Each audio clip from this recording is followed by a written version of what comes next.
Coffee with MarkZ and Andy Schectman. The 9th of January 2025. Listen to the full version on the official dinarreport.com website and become our supporter on Patreon. MarkZ update some highlights by PDK, not verbatim.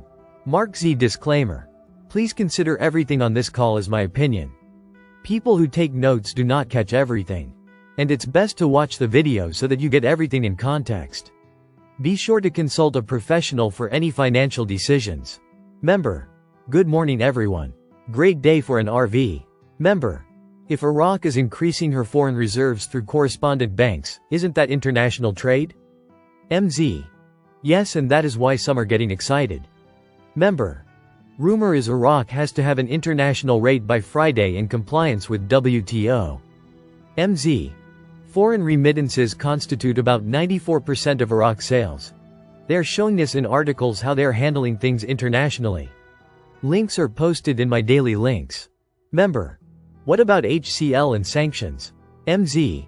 Rumor is HCL hits the floor of Parliament this morning as they go back to work on it in the coming days. Member. Why don't they just RV instead of all these extra steps jumping through different processes to get by until they RV? Just RV. Member. Tonight would be great. The stock market is shut down tomorrow, so there wouldn't be any impact to that if they go live tonight. Emo. Member. A friend says it could go on the 20th, and it would be a 3-day weekend. MZ. I was told a 3-day weekend is the easiest. I do have some bond contacts now saying their funds won't release until the 21st, after the inauguration. We will see. Member. Just thinking out loud here, is it possible to get the rear on SAT and get paid on the 21st? MZ. It is absolutely possible.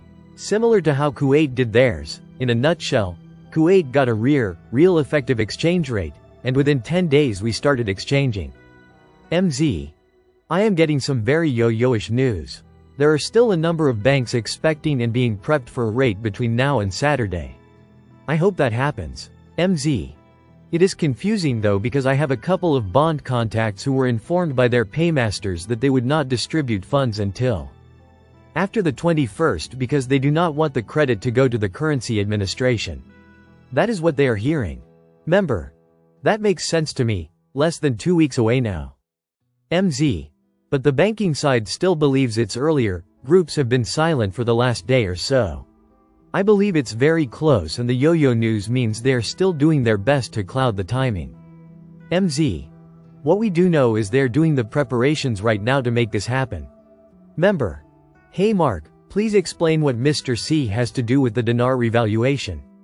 MZ. Mr. C has nothing to do with the dinar revaluation. His role is in the refunding of the US dollar from fiat to asset-backed. Those events appear to be tied together and should happen about the same time. He will be here tomorrow if you want to quiz him on that. Member. Wife and I went to Chase, discussed currency they accept, and 2 weeks later getting emailed by their private banker to meet with him. Member. I talked to my friend who works at Fidelity. She said she think the market is going to crash, but she's been instructed to tell PPL not to pull out. Member. We're so ready for this movie to be over. It's longest movie I've ever watched. Member. Thanks Mark and Andy. Everyone have a good day and stay warm.